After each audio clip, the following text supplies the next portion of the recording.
श्री गुरुवे नमः।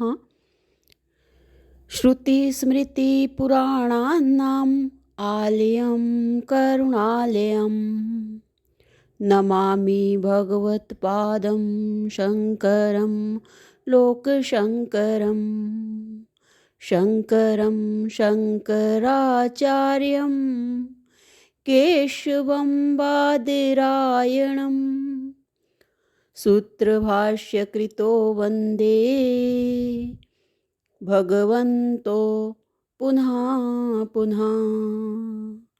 ॐ शान्तिः शान्तिः शान्तिः। ओम प्रणाम भगवन। भगवान श्री आदि गुरु शंकराचार्य जी विरचित चरपट पंजरिका, जिसकी भगवान परमहंस स्वामी योगानंद जी, जिनको आलू वाले बाबा भी कहते हैं, बहुत ही सुंदर विवेचन के साथ मंत्र नंबर 4 की व्याख्या चल रही है। भगवान मंत्र है पुनरपि जन्मम पुनरपि मरणम पुनरपि जननी जठर शयनम इस संसार खलु दुस्तारे कृपा पारे पाही मुरारे भज गोविंदम का चौथा मंत्र है। तो यहाँ पे साधु महात्मा का और जो मनुष्य उनके पास गया उसका निरूपण चल रहा है।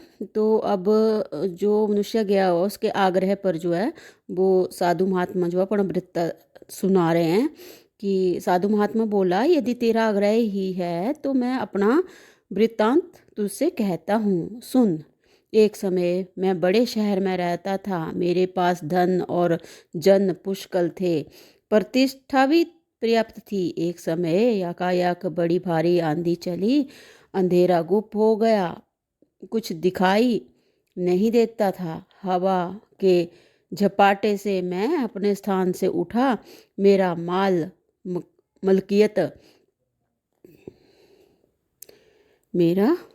मलकियत स्त्री पुत्र मकान सब कुछ वहीं रह गया।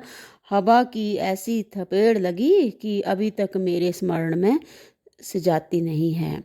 उस आंधी ने मुझे कहाँ पटक दिया। जब मैं कुछ स्वस्थ होकर जागा तो क्या देखता हूँ कि मैं एक अंधेरी गुफा में पड़ा हुआ हूँ। कुछ दिखाई नहीं देता, दुर्गंध ही दुर्गंध आ रही है। वह गुफा इतनी छोटी थी कि मैं हाथ पैर फैला नहीं सकता था। हाथ पैरों को मोड़कर गठरी के समान पड़ा था। खाने पीने का कोई पदार्थ वहाँ नहीं था। ऊपर से एक नल द्वारा कुछ रस गिरता रहता था, उससे ही मेरा पालन पोषण होता था। चारों तरफ जल भरा हुआ था, मैं अंगुल भर खिसक नहीं सकता था। वहाँ के कष्ट का क्या वर्णन करूं। मैंने नरक का वर्णन सुना है, परंतु जिस कष्ट का मैंने अनुभव किया है वह कष्ट नरक में भी ना होगा। पीछे अखंडित अग्नि जलती थी, महाकष्ट का अनुभव होता था। कितना भी कष्ट क्यों ना हो, कोई अपनी जान देना नहीं चाहता। जान सबको प्यारी होती है। इतने महाकष्ट में भी मैं मरना नहीं चाहता था। बैठने उठने घूमने और सोने का एक स्थान था। आसपास बहुत प्रकार के कृमि थे, वे भी पीड़ा देते थे। अपने हाथ से मैं उन्हें हटा भी नहीं सकता था। मेरी पांचों इंद्रियां बंद हो गई थी। ना तो उनमें सामर्थ्य रहा था, ना कोई विषय था। अंतर में मुझे कुछ होश था। अंतर में मुझे कुछ होश था। दुख का अनुभव अवश्य होता था।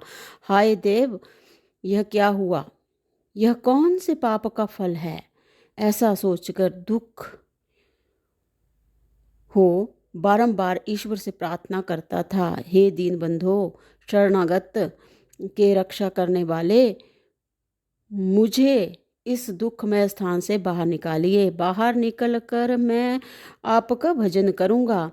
अब मुझसे इस स्थान में नहीं रहा जाता। परंतु हाय, उस समय ईश्वर भी बहरा हो गया था। बहुत समय तक मेरी प्रार्थना ना सुनी गई। वहाँ एक एक दिन मुझे एक एक युग के समान प्रतीत होता था। दैव को दोष देता था। पूर्व पूर्व की संपत्ति को याद करके दिन रात रोता था, परंतु फल कुछ नहीं। जब कई युग बीत गए तब फिर एक हवा चली।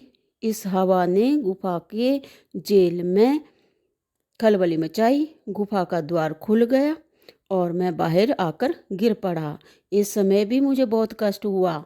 हाय, उस कष्ट का वर्णन नहीं हो सकता। गुफा से बाहर निकलकर मैंने क्या देखा कि मेरा शरीर बहुत छोटा बन गया है। उस समय मुझे जगत का भान न था। माता पिता भाई जाति आदि बदल गए थे। अब मैं पूर्व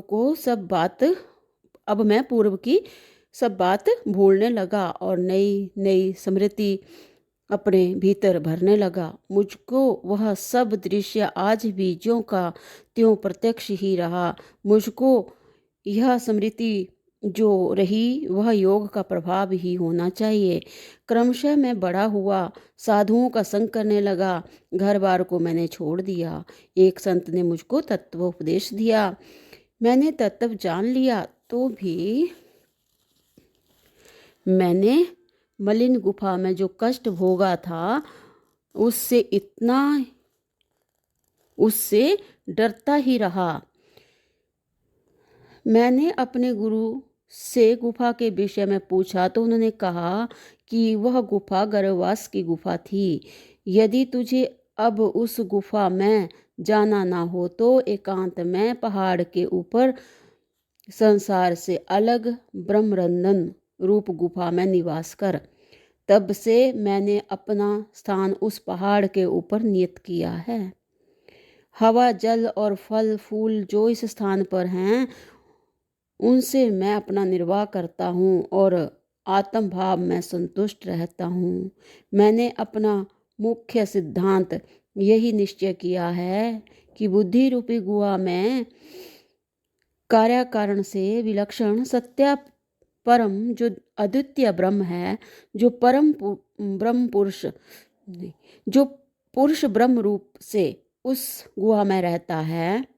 एक बार फिर से ले रहे हैं भगवान। मैंने अपना